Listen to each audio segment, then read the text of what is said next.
ഒരു വീട്ടുകാർ അവർക്ക് ടാങ്കിൽ കുഴൽക്കിണർ അടിച്ച് കയറുന്നതുകൊണ്ട് അപ്പോൾ ആ കുഴൽക്കിണറിൽ നിന്ന് വരുന്ന വെള്ളം വളരെ മോശമായിട്ടാണ് ടാങ്കിൽ കാണിക്കുന്നത്. അപ്പോൾ നമുക്കിപ്പോൾ അതൊന്ന് ക്ലിയർ ചെയ്യാൻ വേണ്ടിയിട്ടാണ് ഇപ്പോൾ നമ്മളിവിടെ വന്നിരിക്കുന്നത്. ഇപ്പോൾ നമ്മൾ അതിൻ്റെ തെളിമ കക്കപ്പൊടി നമ്മൾ ടാങ്കിലിടാൻ വേണ്ടി, ഇത് 2 കിലോയുടെയാണ്, 2 കിലോയുടെ തെളിമ കക്കപ്പൊടി.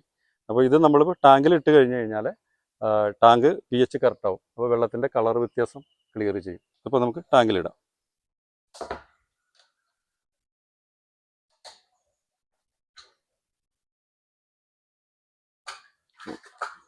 ചെറിയ വ്യത്യാസം കാണിച്ചു തുടങ്ങി നമ്മൾ ഇട്ട് കഴിഞ്ഞപ്പോൾ.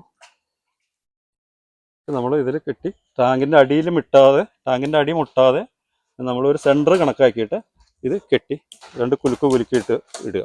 ഇട്ട് കഴിഞ്ഞാൽ ഇത് ക്ലിയർ ആവും വെള്ളം.